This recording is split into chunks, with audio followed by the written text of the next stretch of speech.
2 दिन बाद सोनिया की शादी थी, पर वो अपनी शादी को लेकर बहुत घबराई हुई थी। भाभी, मुझे तो बहुत घबराहट हो रही है। मैं शादी के बाद सब कुछ कैसे संभाल पाऊंगी? आपने तो यहाँ आकर सब कुछ मैनेज कर लिया। सोनिया, ऐसी कोई बात नहीं है। तुम भी अपने ससुराल में बहुत अच्छे से सब कुछ संभालोगी। मैं ये बात अच्छे से जानती हूँ, और फिर मैंने तो इसीलिए अच्छे से मैनेज कर लिया क्योंकि यहाँ पर तुम सब बहुत अच्छे हो, मुझे अच्छे से समझते हो। सबने मुझे बहुत सपोर्ट किया, और जहाँ तक मैं जानती हूँ तुम्हारे ससुराल में सब अच्छे ही होंगे। और आलोक जी का नेचर तो बहुत अच्छा है। तुम भी सबके दिलों में अपने लिए जगह जरूर बना लोगी। थैंक यू भाभी, थैंक यू सो मच। मेरी गुड़िया रानी कितनी जल्दी बड़ी हो गई, जैसे कल की ही बात हो। आंगन में इधर उधर खेलती दौड़ती भागती हुई, कभी इधर छुप जाती थी, कभी उधर छुप जाती थी। मेरी बच्ची कब बड़ी हो गई पता ही नहीं चला। कल मेरी बच्ची अपने ससुराल चली जाएगी। माँ, आपके आंसू निकले तो फिर मुझे भी रोना आ जाएगा। अरे मेरी बिटिया, ये खुशी के आंसू है, मैं रो थोड़ी रही हूँ। देख, बिल्कुल भी नहीं रो रही। मेरी प्यारी ननद, अब तुम समय पर सो जाओ। सारे रिश्तेदार भी सो चुके हैं। एक काम करो, तुम मेरे साथ ही सो जाओ। कल सुबह पंडित जी जल्दी आ जाएंगे। तुम्हारी हल्दी और चूड़े की रस्म भी होनी है। हाँ सोनिया, तुम भाभी के साथ ही सो जाओ। ठीक है माँ, मैं भाभी के पास सो जाती हूँ। और फिर अगले दिन सोनिया शादी करके धूमधाम से अपने ससुराल चली जाती है। सोनिया अपने ससुराल में सबके दिलों में जगह बनाने के लिए पूरी कोशिश करती है, पर सोनिया की सास और ननद दोनों ही उसे ज्यादा पसंद नहीं करती थी। अगले दिन ही उसकी ननद दरवाजा बजा देती है। सोनिया भाभी, जल्दी से उठ जाओ, माँ बुला रही है, पूजा का समय हो रहा है। अभी तो सुबह के 5 ही बजे हैं, इतनी जल्दी? रुको, मैं मेघा को बोल देता हूँ। नहीं नहीं, रहने दो आलोक, अच्छा नहीं लगता ऐसे मना करना। मैं उठी जाती हूँ। सोनिया दरवाजा खोलती है। मेघा, मैं नहा धोकर तैयार होकर नीचे आती हूँ। ठीक है, जल्दी आना, माँ को पूजा में देरी पसंद नहीं है। सोनिया नहा धोकर तैयार होती है और फटाफट से पूजा में पहुँचती है। बहू, कल से 4 बजे उठा करो, 5 बजे मैं भोर की आरती करती हूँ। आज तुम्हारा पहला दिन था, इसलिए मैंने मेघा को उठा दिया था ताकि तुम्हें बोल दे। मैं तो सीढ़ियाँ चढ़ नहीं पाती हूँ। अब से तुम भी मेरे साथ पूजा किया करोगी। माँ, मैं सोने जाऊँ? अब तो भाभी उठकर आ गई है। हाँ हाँ, तू जा सोने, मैंने तुझे नींद से उठा दिया। मेरी बच्ची, तुझे कॉलेज भी जाना होता है। जा, तू जाकर आराम से सो, फिर मैं तुझे 8 बजे उठा दूंगी। सोनिया अपनी सास के साथ पूजा करती है। नाश्ते में उसकी सास उसे समोसे बनाने के लिए कहती है। सोनिया बहुत अच्छा खाना बनाती थी। उसने अपनी माँ और भाभी से बहुत सारी डिशेस बनानी सीखी हुई थी। बहू, समोसे में मिर्ची बड़ी तेज कर दी, और थोड़े तले भी सही नहीं है, थोड़े कच्चे रह गए। थोड़ा धीमी आंच पर तलती तो और कुरकुरे बनते। खैर, अभी तो धीरे धीरे तुम इस घर के रहन सहन और खान पान को समझ ही जाओगी। मम्मी, मैं लेट हो रही हूँ, मैं कॉलेज जाती हूँ। ठीक है बेटा, टाइम से घर आ जाना। मम्मी, आप भूल गए हो, आज मेरी फ्रेंड का बर्थडे है, मुझे आने में लेट हो जाएगा। अच्छा, मैं तो भूल ही गई। ठीक है, तो फिर फोन कर देना। मेघा कॉलेज चली जाती है। सोनिया रसोई में बर्तन रखकर कमरे में आ जाती है।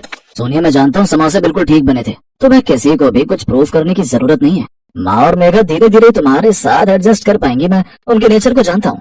कोई बात नहीं आलोक, मैं भी तो फिर धीरे धीरे ही सबके नेचर को पहचानूंगी ना। पर मैं पूरी कोशिश करूंगी कि मैं धीरे धीरे सबको समझने लगूं और सब मुझे समझने लगे। पर सोनिया जितनी भी कोशिश कर रही थी, उस कोशिश का उसकी सास और ननद पर कोई असर नहीं हुआ। सोनिया की शादी को 1 महीना हो गया था। वो जब भी आलोक को घूमने के लिए कहती, तो उसकी सास कोई न कोई बहाना करके उनके हनीमून को टाल रही थी। सोनिया ने इस बात को भी दिल से नहीं लगाया। वो फिर भी सबकी इज्जत करती, सबकी देखभाल करती, सबका पूरा ख्याल रखती। जो भी गुण अच्छी बहू में होने चाहिए, वो सब सोनिया में पूरी तरह से थे। वो अपने आप को एक अच्छी बहू साबित करने की कोशिश में लगी हुई थी। पर एक दिन तो हद ही हो गई। सोनिया पड़ोस में रहने वाले एक लड़के से बातें कर रही थी। बातों ही बातों में सोनिया थोड़ी हंस पड़ी।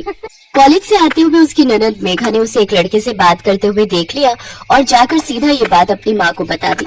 माँ, लगता है भाभी में बिल्कुल भी तमीज नहीं है। पड़ोस में रहने वाला वो रघु है ना, उससे हंस हंस के बातें कर रही थी। तुम जानती हो ना रघु कैसे स्वभाव का है, पूरे मोहल्ले का बिगड़ा हुआ लड़का है। क्या बहू रघु से बात कर रही थी? अभी इसकी खबर लेती हूँ। सोनिया अब तक अपनी ननद की सारी बात सुन चुकी थी। अब सोनिया की सहनशीलता भी जवाब दे रही थी। क्या बात है बहू, ये हमारे घर की बहू के अच्छे संस्कार वाली बात नहीं है। तुम किसी गैर मर्द के साथ हंस हंस के बातें कर रही हो। पता है मोहल्ले में कितनी बदनामी हो जाएगी। कुछ तो समझा करो, तुम इस घर की नई नवेली बहू हो। बस माँ जी, बहुत हुआ। आप दोनों मेरा बहुत अपमान कर चुके हो। अरे वो पड़ोस में रहने वाला रघु, मैंने उससे बात क्या कर ली, आप तो मेरे ऊपर लांछन लगा रहे हो। आपको पता भी है रघु कौन है? वो बचपन में मेरे स्कूल में पढ़ता था। वो मेरी सहेली का बॉयफ्रेंड है, मेरी बेस्ट फ्रेंड श्वेता का। वो तो हम बचपन की किसी बात पर हंस पड़े थे। खैर, मैं आप दोनों को सफाई क्यों दे रही हूँ, मुझे यहाँ रहना ही नहीं है। मैं अपनी मम्मी के घर जा रही हूँ। आलोक आए तो आप उसे बता देना। सोनिया गुस्से में अपना पर्स उठाती है और अपनी मम्मी के घर आ जाती है। उसकी सास और ननद घबरा गए थे, क्योंकि आलोक के आने के बाद वो क्या ही जवाब देते कि उन्होंने ऐसी क्या गलती की जिसकी वजह से सोनिया घर छोड़कर चली गई।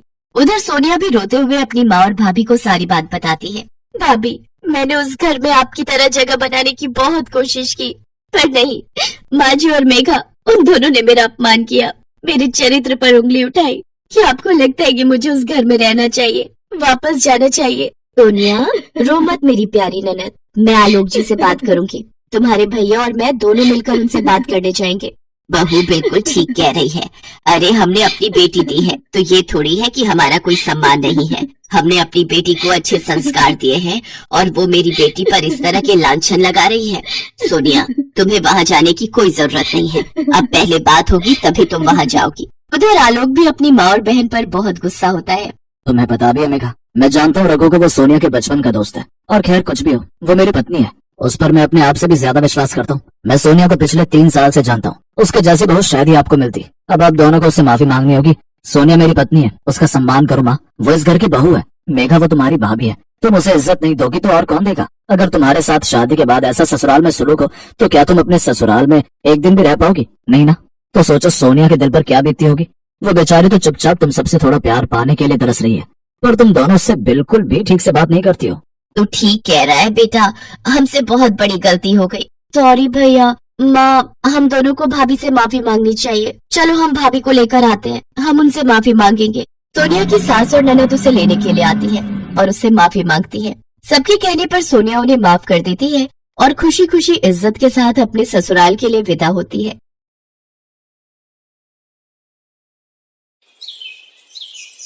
सोनिया की ननद पारुल के हाथ हद से ज्यादा लंबे थे, इसीलिए वो कहीं भी आने जाने से डरती थी और हमेशा एक शॉल ओढ़े रहती थी जिसमें उसके हाथ छुपे रहते थे। सोनिया की नई नई शादी हुई थी। जब उसने शादी के बाद ये सब देखा तो उसका मन बहुत दुखी हुआ। पारुल, देखो मैंने आज खीर बनाई है, खाकर तो बताओ कैसी है।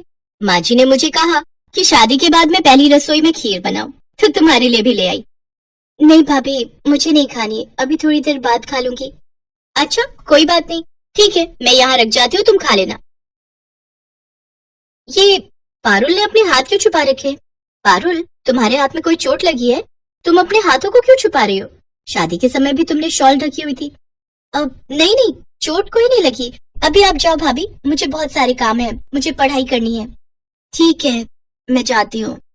सोनिया उदास मन से कमरे से बाहर आ जाती है, पर अब सोनिया घर में रह रही थी तो सारी बात पता चली जानी थी। एक दिन जब सोनिया बाजार से लौट रही थी तब पड़ोस की औरतों ने उसे रोक दिया। अरे बहू, कैसी हो? मैं ठीक हूँ आंटी जी। और अपनी ननद से मिली?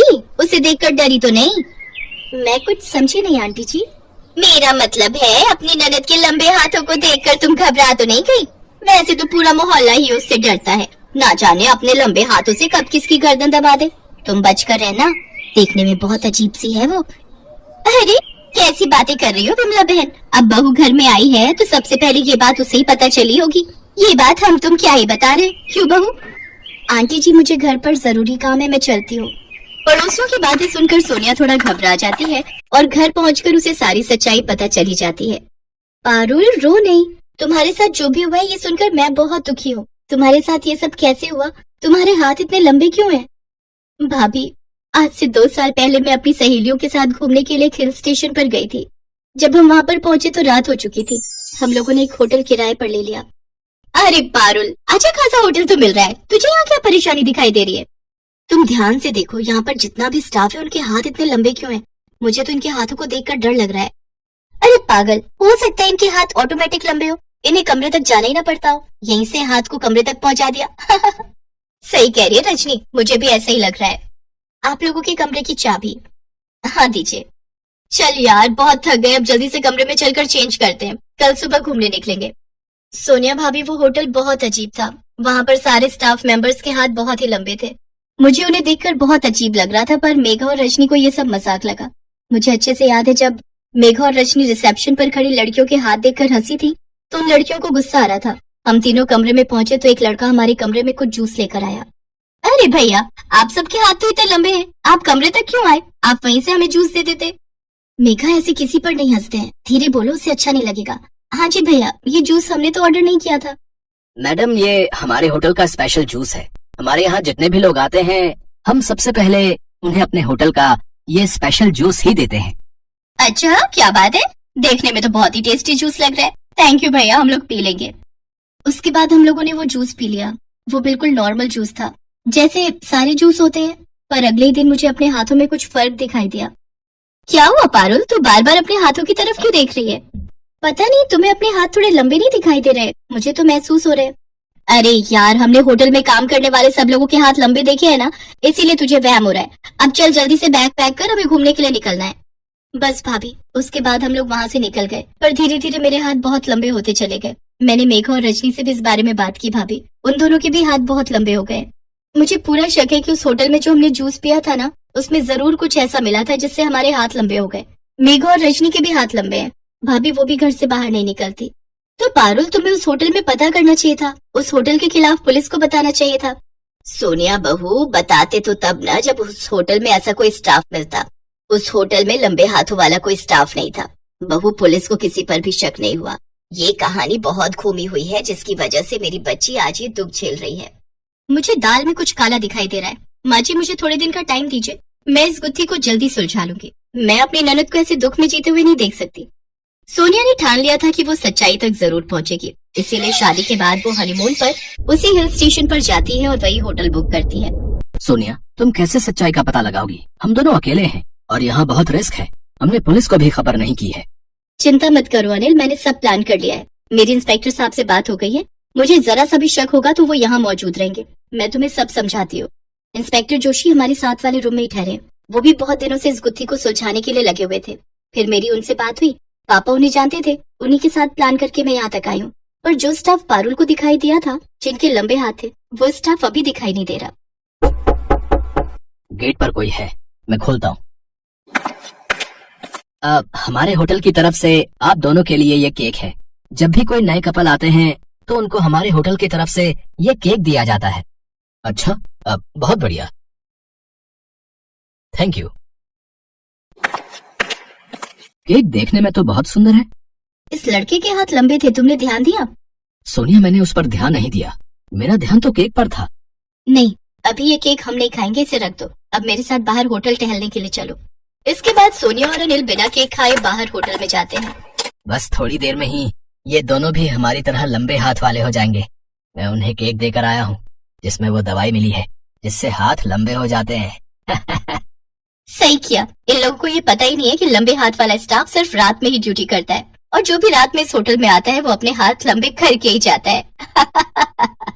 सोनिया पहले इंस्पेक्टर जोशी को फोन कर चुकी थी। इंस्पेक्टर जोशी ने अपनी पूरी टीम को उस होटल में बुला लिया और कुछ ही देर में उस होटल के स्टाफ की सारी पोल खुल गई।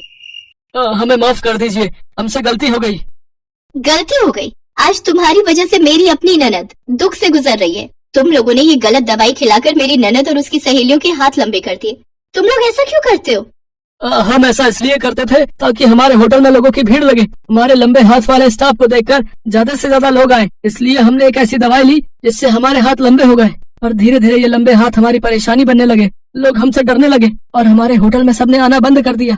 हमें अपने आप से नफरत होती है कि हमने अपनी गलती से ही अपने हाथ लंबे किए, पर हम अपनी नफरत दूसरों पर डालने लगे। हम चाहते थे कि जैसे हम बने हैं वैसे ही और लोग भी बन जाएं। अब तुम सब जेल जाओगे और ये होटल बंद हो जाएगा। तभी वहाँ एक जादूगर आता है। घबराइए नहीं मैडम, आपके ननद के हाथ बिल्कुल ठीक हो जाएंगे। लंबे हाथ करने वाली दवाई अगर इनके पास है तो मेरे पास हाथों को छोटा करने वाली दवाई है, पर मैं ये दवाई इन सबको नहीं दूंगा क्योंकि इन्होंने गुनाह किया है। ये दवाई आप अपनी ननद को खिला दीजिएगा, उसके हाथ पहले जैसे हो जाएंगे।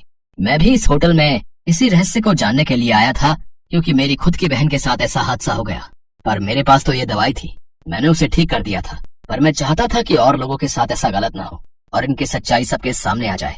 कुछ लोग ऐसे होते हैं जिनके खुद के साथ गलत होता है तो वो चाहते हैं कि दूसरों के साथ भी उनके जैसा ही गलत हो। Thank you sir, thank you so much. Hotel के स्टाफ को सजा हो जाती है और वो होटल हमेशा के लिए बंद हो जाता है। जादूगर की दी हुई दवाई से सोनिया की ननद के हाथ पहले जैसे ठीक हो जाते हैं। मेघा और रजनी को भी पारुल वो दवाई देती है। मेघा रजनी भी पहले जैसी ठीक हो जाती हैं।